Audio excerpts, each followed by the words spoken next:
Shalom, kita bertemu kembali lewat channel Getsemani Ministry dan kita akan mendengarkan firman Tuhan dari 2 Timotius 2 ayat 1 sampai dengan 13 pada minggu hari ini 23 Oktober 2022 dengan topik ikut menderita sebagai prajurit Kristus. Sebelum kita mendengarkan firman Tuhan, mari kita berdoa terlebih dahulu.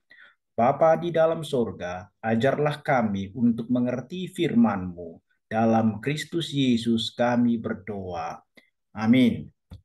2 Timotius 2 ayatnya yang pertama sampai dengan ayatnya yang ke-13. Demikian firman Tuhan. Sebab itu hai anakku, jadilah kuat oleh kasih karunia dalam Kristus Yesus. Apa yang telah engkau dengar daripada aku di depan banyak saksi, percayakanlah itu kepada orang-orang yang dapat dipercayai, yang juga cakap mengajar orang lain. Ikutlah menderita sebagai seorang prajurit yang baik dari Kristus Yesus. Seorang prajurit yang sedang berjuang tidak memusingkan dirinya dengan soal-soal penghidupannya, supaya dengan demikian ia berkenan kepada komandannya. Seorang olahragawan hanya dapat memperoleh mahkota sebagai juara apabila ia bertanding menurut peraturan-peraturan olahraga. Seorang petani yang bekerja keras haruslah yang pertama menikmati hasil usahanya. Perhatikanlah apa yang kukatakan. Tuhan akan memberi kepadamu pengertian dalam segala sesuatu. Ingatlah ini, Yesus Kristus yang telah bangkit dari antara orang mati, yang telah dilahirkan sebagai keturunan Daud, itulah yang kuberitakan dalam Injilku. Karena pemberitaan Injil inilah aku menderita, malah dibelenggu seperti seorang penjahat. Tetapi firman Allah tidak terbelenggu. Karena itu aku sabar menanggung semuanya itu bagi orang-orang pilihan Allah, supaya mereka juga mendapat keselamatan dalam Kristus Yesus dengan kemuliaan yang kekal. Benarlah perkataan ini, jika kita mati dengan Dia, kita pun akan hidup dengan Dia. Jika kita bertekun, kita pun akan ikut memerintah dengan Dia. Jika kita menyangkal Dia, Dia pun akan menyangkal kita. Jika kita tidak setia, Dia tetap setia karena Dia tidak dapat menyangkal dirinya. Demikian jauh pembacaan firman Tuhan. Diberkatilah kita yang mendengarkan firman Tuhan dan mau melakukannya.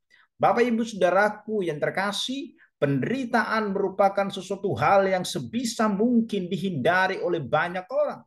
Dan ini adalah sesuatu hal yang manusiawi karena memang pada prinsipnya manusia tidak suka hidup menderita. Orang lebih senang hidup dengan senang-senang, berpoya-poya, dan menghasilkan banyak hal untuk kesenangannya.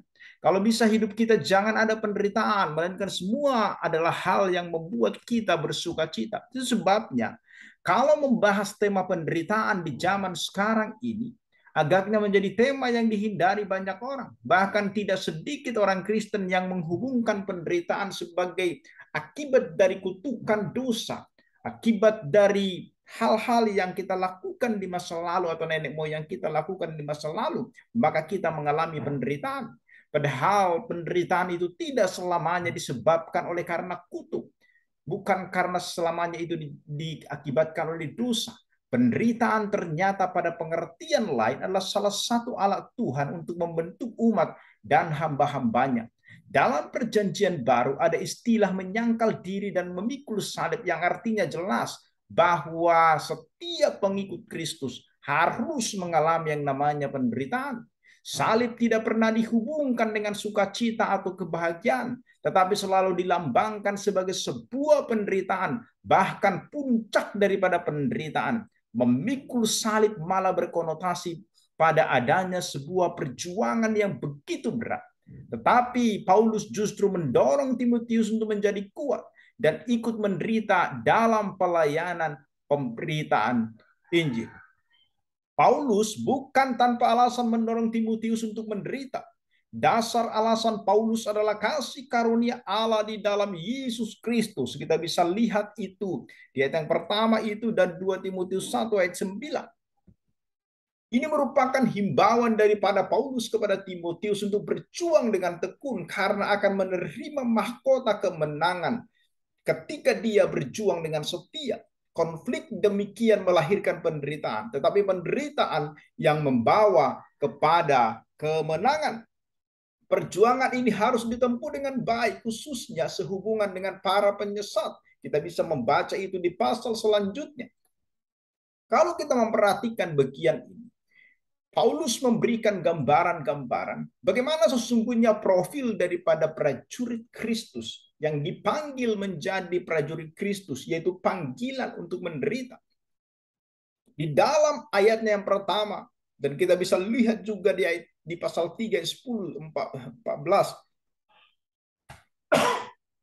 dan pasal 4 ayat 5, kita melihat bahwa prajurit Kristus itu dipanggil untuk berbeda dari orang-orang lain. Dan di ayat 3 dikatakan, ikutlah menderita. Prajurit Kristus harus meneladani penderitaan. Dan kalau kita membagi nats firman Tuhan yang kita baca hari ini, panggilan atau teladan penderitaan yang harus diteladani oleh prajurit Kristus itu. Yang pertama itu kita lihat misalnya teladan penderitaan daripada Paulus. Kita bisa baca di 9 sampai 10. Karena pemberitaan Injil inilah aku menderita, malah dibelenggu seperti seorang penjahat, tetapi firman Allah tidak terbelenggu. Menderita dibelenggu. Dan kalau kita perhatikan ayat 10a, karena itu aku sabar menanggung semuanya itu bagi orang-orang pilihan Allah, supaya mereka juga mendapat keselamatan dalam Kristus Yesus dengan kemuliaan yang kekal. Bagaimana Paulus itu harus kita teladani. Demi Injil Kristus juga dia menderita. Dan prajurit Kristus, kalau kita berkata bahwa kita prajurit Kristus, setiap orang yang percaya, yang dipanggil menjadi anak Tuhan harus menjadi prajurit Kristus. Bukan untuk berperang melawan musuh daripada negara, misalnya negara lain atau penjahat, tetapi peperangan kita adalah melawan penguasa-penguasa di udara, iblis dan kuasanya yang membawa semakin banyak orang untuk mengikut dia. Itu adalah peperangan orang percaya, bagaimana orang percaya itu memberitakan Injil daripada Kristus supaya semakin banyak orang percaya kepada dia. Dan Paulus karena melakukan itu, dia mengalami penderitaan. Maka itu yang pertama kita lihat, bahwa prajurit Kristus harus meneladani penderitaan. Yang pertama itu adalah penderitaan daripada Paulus. Yang kedua, prajurit Kristus harus meneladani penderitaan daripada Kristus. Di ayat yang ke-8, ingatlah ini, Yesus Kristus yang telah bangkit dari antara orang mati, yang telah dilahirkan sebagai keturunan Daud. Itulah yang kuberitakan dalam Injilku. Kita tahu bahwa Yesus itu bangkit dari orang mati, tetapi sebelumnya dia telah mengalami penderitaan. Dia lahir di kandang domba, dia lahir di dalam kondisi yang sulit, dan kemudian dia harus disalibkan oleh umatnya sendiri. Itu adalah penderitaan. Di dalam jalan salib sampai penyaliban, Yesus disiksa habis-habisan. Dan kita harus tahu bahwa prajurit Kristus harus meneladani daripada Yesus. Dan itu bukanlah perkara yang mudah, Bapak Ibu Saudaraku yang terkasih.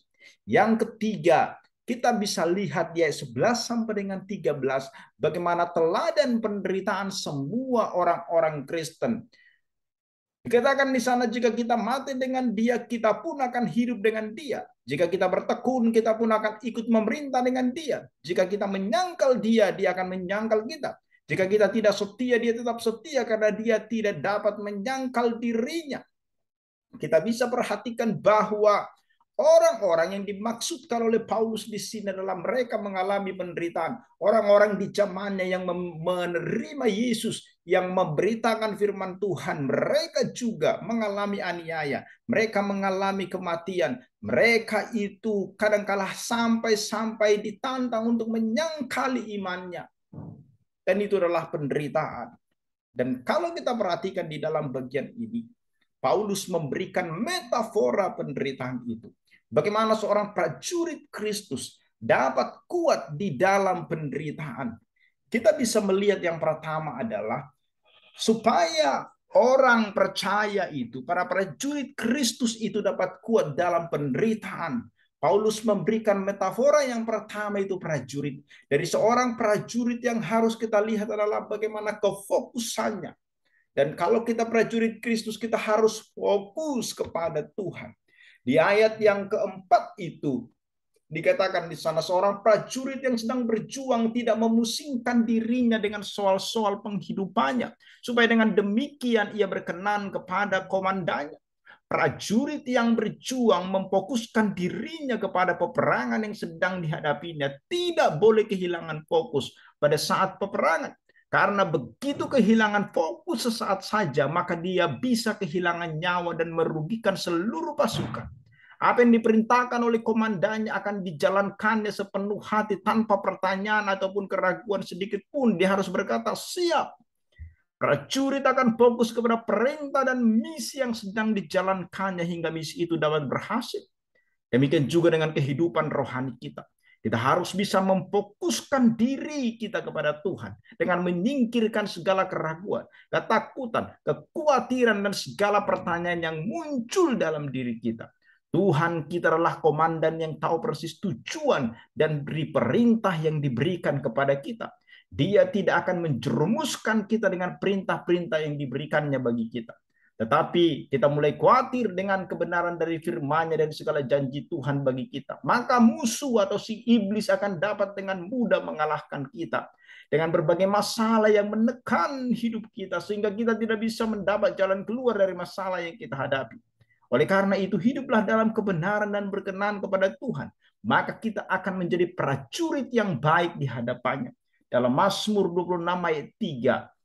Mazmur mengatakan, sebab mataku tertuju pada kasih setiamu dan aku hidup dalam kebenaranmu. Maka seorang prajurit Kristus, dia harus tetap fokus kepada Tuhan, bukan kepada yang lain.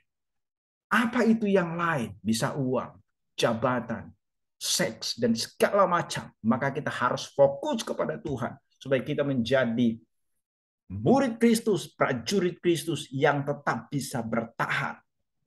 Yang kedua, Paulus memberikan metafora itu seorang olahragawan. Maka apa yang bisa kita lihat dari seorang olahragawan? Seorang olahragawan itu harus disiplin. Ayatnya yang kelima mengatakan seorang olahragawan hanya dapat memperoleh mahkota sebagai juara apabila ia bertanding menurut peraturan-peraturan olahraga. Olahragawan tidak akan memperoleh mahkota sebagai juara jika dia tidak berlatih dengan sungguh-sungguh. Jika dia bermalas-malasan dalam berlatih, hari ini berlatih, besok tidak latihan, kemudian hari berikutnya berlatih, dan hari berikutnya lagi tidak latihan, maka dia tidak akan menjadi juara. Tingkat kompetisi dalam suatu perlombaan atau pertandingan atau kejuaraan sangatlah tinggi sekali.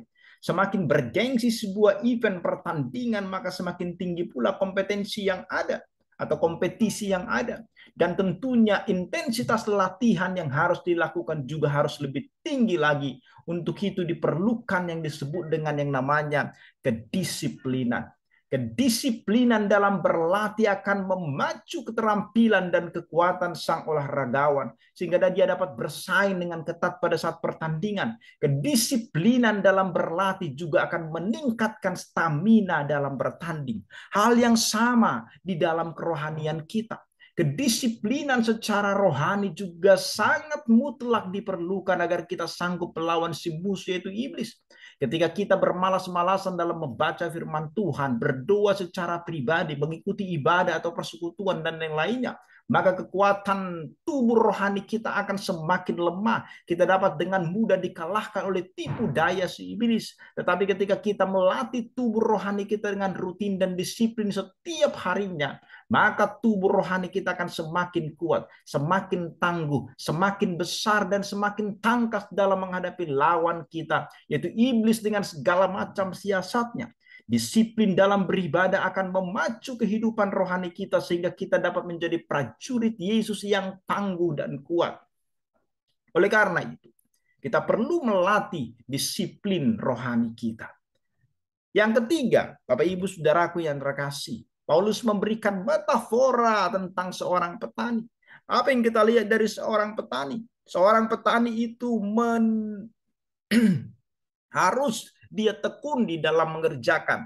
Mulai dari menanam, bahkan kemudian menyiram, memupuk, bertumbuh, menyiangi, dan segala macam sampai panen itu membutuhkan waktu yang tidak singkat.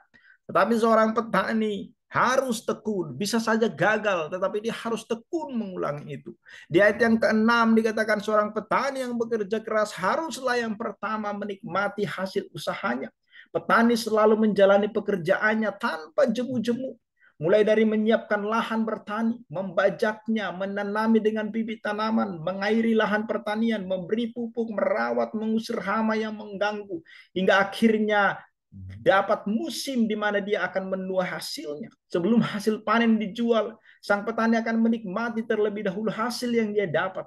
Dia layak menikmati hasil kerjanya selama satu musim tersebut. Pekerjaan yang dilakukan tidak membuat dia bosan, karena dari pekerjaan inilah dia mendapatkan penghidupan bagi dirinya dan keluarganya. Dia senantiasa tekun menjalankan pekerjaannya walau diterpa panas terik tiap hari atau bahkan hujan yang tidak menentu. Mungkin juga gangguan hama yang dapat merusak tanaman dan lain sebagainya. Sang petani yakin bahwa apa yang dikerjakannya akan membuahkan hasil pada akhirnya. Sebenarnya hubungan kita dengan Tuhan yang kita bangun setiap harinya. Firman Tuhan yang kita baca tiap hari dan kita praktekkan. Doa yang kita naikkan tiap hari. Ibadah yang senantiasa kita ikuti. Baik pada hari Minggu maupun mungkin dalam pertanyaan-pertanyaan. Semuanya itu adalah sama dengan lahan pertanian yang sedang kita olah dan kita tanami dengan tanaman yang kemudian kita pelihara. Sehingga akhirnya kita panen hasil buahnya. Mungkin ada waktunya pembacaan firman Tuhan menjadi sangat membosankan atau bahkan doa-doa yang kita panjatkan terasa tidak didengar oleh Tuhan. Mungkin juga kita merasa sia-sia datang ibadah atau persekutuan. Tetapi ketika kita tekun melakukan semuanya itu, tanpa menghiraukan kejenuhan dan kelelahan yang kita rasakan, maka pada akhirnya kita akan menuai hasilnya. Dengan tekun membina hubungan dengan Tuhan, maka kita sedang membangun kehidupan rohani yang kuat dan bertumbuh terus. Hingga pada akhirnya hidup kita akan menghasilkan buah pada waktunya. Hidup kita pasti akan menjadi berkat bagi orang lain. Kita akan terbentuk menjadi prajurit Tuhan yang kuat dan handal. Yang siap menolong, membantu setiap orang yang kesusahan atau sedang dalam masalah. Bapak Ibu, saudaraku yang terkasih. Di dalam bagian ini, kita juga melihat apa yang menyebabkan penderitaan. Yang dialami oleh Paulus. Paulus mengatakan adalah karena Injil. Ayat 9-10, karena pemberitaan Injil inilah aku menderita. Dibelenggu sebagai seorang penjahat, tetapi firman Allah tidak dapat dibelenggu. Jadi Injil itu kita perhatikan, keadaan Paulus saat itu justru lebih parah dari keadaan sebelumnya itu saat ditahan untuk pertama kalinya. Sekarang ia ditahan dalam penjara dan tahanan khusus. Inilah buah dari pekerjaannya untuk memberitakan Injil. Maka dia mengatakan penyebab penderitaan itu adalah karena Injil itu. Paulus dianggap sebagai penjahat kelas atas seperti penjahat yang tersalib di sebelah Yesus Kristus. Tuduhannya bukan lagi perselisihan agamawi tetapi menjalar kepada tuduhan pembuat keonaran di kekesaran Romawi. Ini menjadi teladan bagi kita bahwa pelayanan kita tidak pernah untuk menyenangkan dunia. Pemberitaan Injil yang kita lakukan justru akan menjadi ancaman bagi dunia ini. Iblis akan memakai pemerintah untuk membelenggu kita sehingga kita tidak bisa memberitakan Injilnya.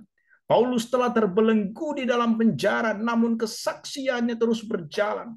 Sekarang pemberitaan Injil sepenuhnya diserahkan kepada generasi berikutnya. Salah satunya Timotius. Dan generasi sekarang, kitalah itu saat ini orang-orang yang percaya. Firman Allah tidak pernah terbelenggu. Firman itu bersifat kuasa rohani sehingga sekalipun kita mungkin terbelenggu, Allah terbelenggu, tetapi firman Allah tetap bekerja. Kuasa Allah tidak bisa dibelenggu oleh apapun. Kuasa dunia ini boleh menghentikan misionaris di dalam memberitakan Injil. Sebagaimana yang dialami oleh Paulus. Tetapi mereka tidak dapat menghentikan kuasa Allah yang bekerja lewat firman. Yang bekerja di dalam setiap hati orang percaya. Ini menjadi pelajaran bagi kita supaya kita jangan takut akan ancaman penguasa-penguasa yang menghalangi kita untuk memberitakan Injil. Injil itu adalah kekuatan Allah. Bukan benda yang bisa dihalang-halangi oleh manusia. Di ayat yang 10 dikatakan, karena itu aku sabar menanggung semuanya itu bagi orang-orang pilihan Allah, supaya mereka juga mendapat keselamatan dalam Kristus Yesus dengan kemuliaan yang kekal. Bukan hanya penjara, tetapi kematian pun tidak menjadi ancaman bagi Paulus. Dia tetap sabar menjalani hidupnya. Paulus rela menderita bahkan mati supaya orang-orang pilihan Allah dapat mendengar Injil keselamatan itu. Orang-orang ini bukan saja ya sudah percaya, tetapi juga kita perhatikan banyak orang-orang lain yang masih menunggu Injil yang harus diberitakan kepada mereka supaya mereka bertobat. Paulus tidak hanya memikirkan kepentingannya sendiri, tetapi dia memikirkan kebutuhan orang lain akan keselamatan dari Yesus Kristus. Dan karena itu, dia mengalami yang namanya penderitaan. Selanjutnya, Bapak Ibu Saudaraku yang terkasih, apa yang kemudian kita peroleh dalam panggilan penderitaan? Yaitu adalah hidup dengan Kristus, ikut memerintah, dan mendapatkan mahkota. Benarlah perkataan ini. Jika kita mati dengan Dia, kita pun akan hidup dengan Dia. Jika kita bertekun, kita pun akan ikut memerintah dengan Dia. Jika kita menyangkal Dia, Dia pun akan menyangkal kita. Jika kita tidak setia, Dia tetap setia karena Dia tidak dapat menyangkal dirinya. Bapak Ibu Saudaraku yang terkasih, jika kita mati dengan Dia, ini mengingatkan kita akan kematian kita terhadap dosa. Kita mati terhadap dosa dan hidup di dalam Kristus.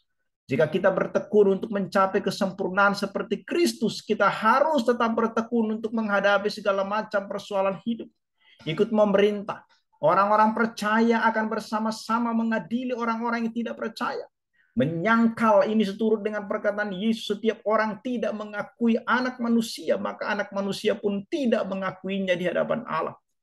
Dan kemudian disebutkan di sini tidak setia, sekalipun kita tidak setia dengan komitmen atau janji kita kepada Allah. Tetapi ingatlah, Kristus tidak pernah berubah menjadi tidak setia.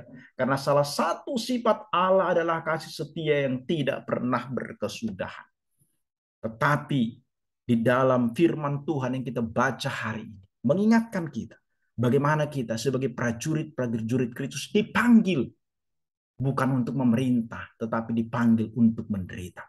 Yeremia 20:11, tetapi Tuhan menyertai aku seperti pahlawan yang gagah. Sebab itu orang-orang yang mengejar aku akan tersandung jatuh dan mereka tidak dapat berbuat apa-apa. Anak-anak Tuhan yang dipanggil menjadi prajurit disertai Tuhan, dijagai Tuhan. Yoel 3:10, tempala mata bajakmu menjadi pedang dan pisau-pisau pemangkasmu menjadi tombak. Baiklah orang yang tidak berdaya berkata, aku ini pahlawan. Bukan karena hebat, tapi karena Tuhan yang menjadikan kita sebagai prajuritnya untuk menyatakan firman-Nya. Saya menutup ini dengan satu ilustrasi pelantikan seorang prajurit. Diceritakan, dikisahkan ketika melantik prajurit Romawi. Maka setiap prajurit akan dilantik. Dia akan berjalan di bawah pohon. Dan di atas pohon itu ada diikat satu hewan yang kemudian dipotong sedikit sehingga darahnya menetes. Maka seorang prajurit ketika dia mau disahkan menjadi prajurit, dia harus ditetesi oleh darah itu. Maka ketika tetesan darah itu kena kepada dia, maka dia sah menjadi seorang prajurit. Bapak Ibu Saudaraku yang terkasih, kita prajurit Kristus bukan disahkan dengan darah hewan yang menetes kepada kita. Tapi kita, ketika kita percaya kepada Yesus, kita disahkan dengan darah yang mahal, darah yang tertumpah untuk kita. Tetesan-tetesan darah Kristus itu telah mensahkan kita menjadi prajurit Kristus. Dan Tuhan menginginkan kita menjadi alat anugerahnya yang dipakainya untuk menyatakan kebenarannya kepada banyak orang yang belum percaya kepada Kristus. Amin. Mari kita berdoa. Terima kasih Bapa atas firman-Mu. Tolonglah kami untuk melakukan kebenaran firman-Mu di dalam seluruh kehidupan kami. Dalam Kristus Yesus kami berdoa. Amin.